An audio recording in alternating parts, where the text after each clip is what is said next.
Assalamualaikum Ustaz. Salam. Apa kabar Ustaz? Bakhair, alhamdulillah. Gimana keluarga Ustaz? Baik, alhamdulillah. Ana lagi Pak Rojak nih, Pak Abdul Rojak nih lagi mau main ke sini Ustaz.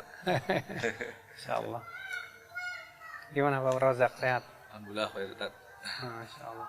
Pak Ustaz, ini ada beberapa pertanyaan ini mengenai hiruk pikuknya tentang pemilu Tat. Jadi sebetulnya gimana sih kriterianya apa yang boleh untuk dibicarakan dalam sisi negatifnya seorang pemimpin, misalnya dalam saling menjelekan sesama pemimpin itu sebetulnya kriterianya seperti apa yang dibolehkan dalam istilah sekarang ini boleh dibilang dinamakan negatif campaign gitu. Alhamdulillah wassalatu wassalamu ala Rasulillah. Wa ba'd, memang masalah ini masalah yang besar karena tentu ini berhubungan dengan masalah gibah, menggibah sesama mereka ya.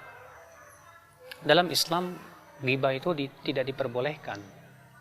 Allah Ta'ala berfirman, wala yaktab ba'dukum ba'da.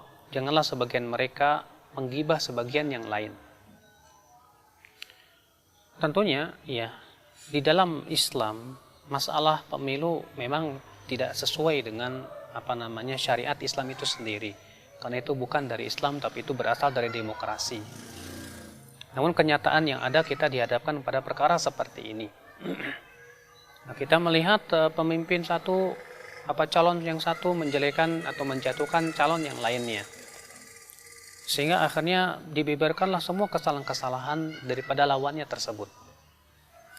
Perlu kita perhatikan bahwa pertama, bahwa membongkar aib seseorang pada asalnya haram hukumnya.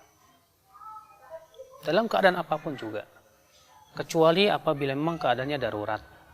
Atau karena ada maslahat yang lebih besar. Contoh maslahat yang lebih besar adalah untuk membela agama. Contoh maslahat yang lebih besar adalah ya kalau memang ternyata di sana ada perkara-perkara yang sifatnya akan menimbulkan mudarat yang bersifat umum. Seperti halnya di zaman dahulu para ulama menggibah para perawi hadis untuk kemaslahatan membela hadis. Dan ini kemaslahatannya memang terlihat begitu. Demikian pula ada seorang wanita datang kepada Rasulullah SAW bertanya tentang dua laki-laki yang hendak meminang dia. Rasulullah SAW mengatakan, adapun Muawiyah dia fakir, adapun Abu Jaham dia suka mukul. Tapi nikahlah kamu dengan Usama. Rasulullah menyebutkan kekurangan dua orang itu untuk kemaslahatan laki wanita. Maka kalau untuk kemaslahatan yang lebih besar dari itu tentu diperbolehkan tentunya. Iya. Nah, di sini kita perlu pahami, tapi kita juga harus hati-hati. Jangan sampai kita termakan oleh isu ataupun karena yang namanya saling menjatuhkan, akhi. Pertama sudah ghibah, yang kedua lawan akan berusaha untuk membuat kabar-kabar yang terkadang tidak ada kenyataannya atau bahkan dibesar-besarkan. Seorang penuntut ilmu, kita ini jangan sampai disibukkan dengan hal seperti itu. Kenapa? Karena pertama kita jangan sampai jatuh kepada ghibah, saling menjatuhkan. Yang kedua itu tidak ada manfaatnya secara pahala ataupun ilmu. Yang ketiga itu malah menimbulkan penyakit hati. Oleh karena itulah ya setiap kita terkadang di BB ataupun di WhatsApp seringkali kita menyebutkan tentang kekurangan si fulan yang calon ini. Sudahlah, kita jangan kemudian terpengaruh dan terpancing.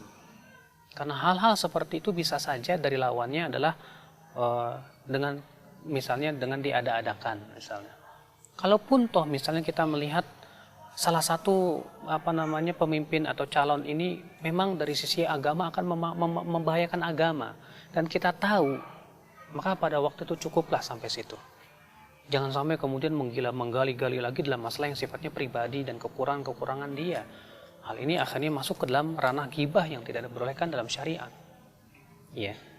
Nah, ini yang harus kita perhatikan. Yang jelas kita sebagai seorang penuntut ilmu, jangan sekali-kali menyibukkan diri dengan perkara seperti itu. Tapi sibukkan diri kita dengan menggali syariat, menggali kitab-kitab, menggali kitab-kitab para ulama. Nah, ini perkara yang banyak dilalaikan oleh ikhwah kita. Di mana para penuntut ilmu sekarang sibuk dengan mengikuti hal-hal seperti itu. Akhirnya apa? Akhirnya yang terjadi mereka sedikit berpaling dari menuntut ilmu Allah. Hati mereka pun juga berpenyakit. Akhirnya waktu-waktu mereka pun juga tidak manfaat. Nah, ini yang sangat-sangat disayangkan sekali dari sebagian ikhwah yang sibuk dengan mengikuti perkembangan hal-hal seperti itu. Allahu a'lam. Berkaitan dengan pertanyaan Pak Abdul Razak, bagaimana sih menurut pandangan Islam kriteria pemimpin itu? Dalam Islam tentu seorang pemimpin itu telah disebutkan dalam Al-Quran. Seperti misalnya Allah Subhanahu wa Ta'ala menyebutkan dalam kisah Nabi Musa alaihissalam membantu anak Nabi Syuaib, di mana disebutkan oleh Allah di situ, inna khaira man ista'jartal qawiyul amin. Sebaik-baiknya orang yang kamu gaji adalah orang yang kuat dan amanah. Dia punya kekuatan dalam menjalankan roda pemerintahan atau leadership kepemimpinan. Yang kedua, amanah. Dia punya sifat amanah. Dia betul-betul menjalankan roda pemerintahan dengan sebaik-baiknya. Makanya kalau kita perhatikan dalam kitab-kitab siasat syariah seperti Imam Al-Mawardi, demikian pula Imam Ibnu Qayyim, menyebutkan bahwa seorang pemimpin itu pertama harus muslim. Yang kedua, dia harus punya thaqafah, artinya pengetahuan yang luas tentang masalah perekonomian, dalam masalah sosial, bahkan dalam masalah kemiliteran, penting sekali. Ya, karena mereka bahwa seorang pemimpin itu harus betul-betul faham tentang masalah strategi perang. Ya, demikian pula seorang pemimpin itu harus faham tentang masalah-masalah yang sifatnya agama. Itu penting. Tapi kalau memang tidak ada, maka tidak mengapa.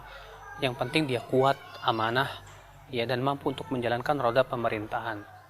Yang terpenting lagi adalah pemimpin tersebut berpihak kepada kaum muslimin. Ya, karena itu adalah sesuatu yang tentunya diperintahkan oleh Allah Subhanahu wa Ta'ala untuk kemaslahatan agama kita. Allahu a'lam. Mungkin ada satu lagi pertanyaan. Bagaimana kita menyikapi juga mengenai perselisihan pendapat dalam pemilu sehingga dikhawatirkan akan terjadi perpecahan sesama umat muslim? Ini memang kita lihat sayang sekali ya, para ikhwah, para pelajar, para penuntut ilmu, bahkan sebagian asatidzah kurang bisa berlapang dada menghadapi perselisihan.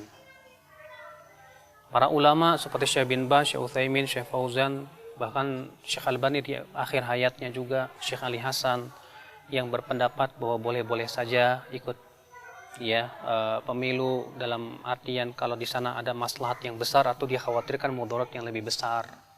Bukan berarti kita setuju dengan hal seperti itu. Seperti misalnya kita berdusta dalam perkara yang sifatnya maslahat yang lebih besar, itu boleh karena ada sifatnya darurat dan diperlukan. Bukan berarti kita setuju dengan kedustaan. Tidak. Demikian pula sebagian ulama lagi mengatakan tidak boleh. Nah, para ulama saja kalau kita lihat dari sisi akhlaknya, mereka tidak saling gontok-gontokan.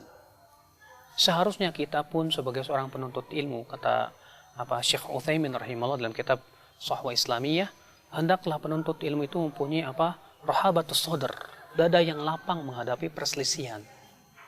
Bukan masalah malah saling gontok-menggontok, bukan malah saling menjatuhkan. Masalah ijtihadiyah. Ini masalah ijtihadiyah sekali lagi. Ingat, Imam Ahmad bin Hanbal telah memberikan sebuah kaidah yang bagus. Masalah ijtihadiyah, kata Imam Ahmad, tidak boleh kita memaksakan pendapat kita kepada orang lain. Kita tidak boleh memaksakan pendapat kita pada orang. Kalau memang kita menganggap bahwa golput itu yang lebih baik, ya sudah. Ya, tanpa kita harus mencela atau menjelek-jelekan orang yang misalnya mengikuti fatwa ulama yang berpendapat itu perbolehkan kalau ada maslahat misalnya. Walaupun memang tentang masalah melihat pandangan maslahat pun berbeda-beda. Ada orang yang menganggap, kata siapa, di Indonesia ini belum ada darurat. Yang satu mengatakan, oh enggak, ini sudah sampai darurat.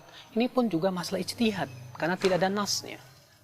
Tapi itulah yang sangat disayangkan, saudara-saudara kita, teman-teman kita ini, tidak bisa membedakan mana perkara yang sifatnya sudah menjadi sebuah kesepakatan, dan mana yang sifatnya ijtihadiyah yang merupakan perselisihan para ulama. seharusnya kita melebarkan dada kita, melapangkan dada kita, ya, bukan kemudian malah terkadang sebagian asatidzah ikut menghembuskan perpecahan di kalangan kaum muslimin. Yang lebih baik adalah kita menjaga lisan kita, menjaga hati kita, itu yang lebih utama. Allahu a'lam. Ustaz, persoalannya sekarang kan kita belum tahu nih Ustaz, yang hasilnya seperti apa. Ada calon pemimpin yang kita sukai dan ada juga yang tidak kita sukai berdasarkan kriteria yang kita dapat. Nah, jika yang terpilih itu yang tidak kita sukai, bagaimana sikap kita Ustaz? Kalau ternyata yang terpilih orang yang tidak kita sukai, tetap yang Rasulullah kabarkan, yang Rasulullah sampaikan kepada kita, sabar menghadapi kezaliman pemimpin. Kita tetap berusaha untuk istiqomah di atas yang hak. Kata Rasulullah, inna satakunu atharah. Nanti akan ada pemimpin-pemimpin yang lebih mementingkan dirinya daripada rakyatnya.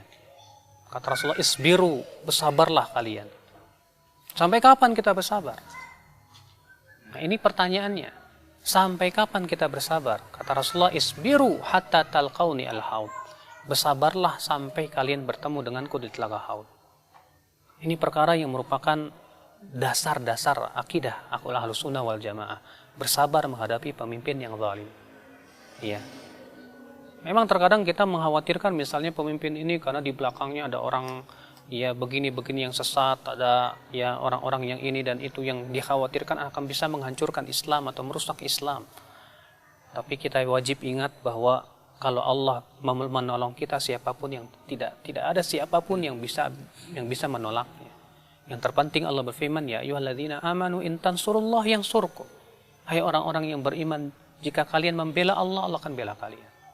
Ingat, hati manusia itu berada di antara dua jari jemari Allah. Allah mampu untuk memberikan hidayah kepada siapa yang Allah kehendaki. Ya, walaupun mungkin kita lihat sekarang tampaknya dia kurang suka kepada Islam.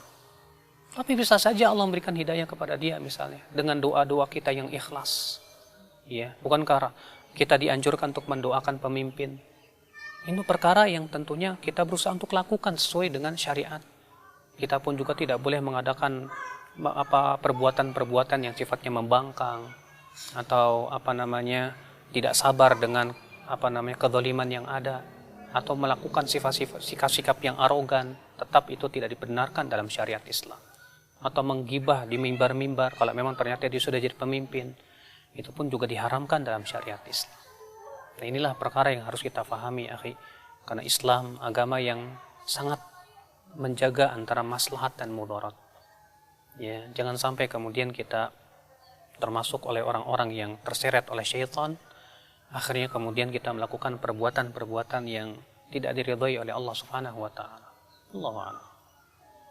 Ustaz. Ada lagi Pak Abdul Razak? Cukup ya, alhamdulillah Ustaz. Setidaknya bagi kami ini bisa jadi bekal menghadapi situasi hiruk-pikuk pemilu Ustaz. Insyaallah. Amin insyaallah. Sekian Ustaz. Assalamualaikum Ustaz. Assalamualaikum warahmatullahi wabarakatuh.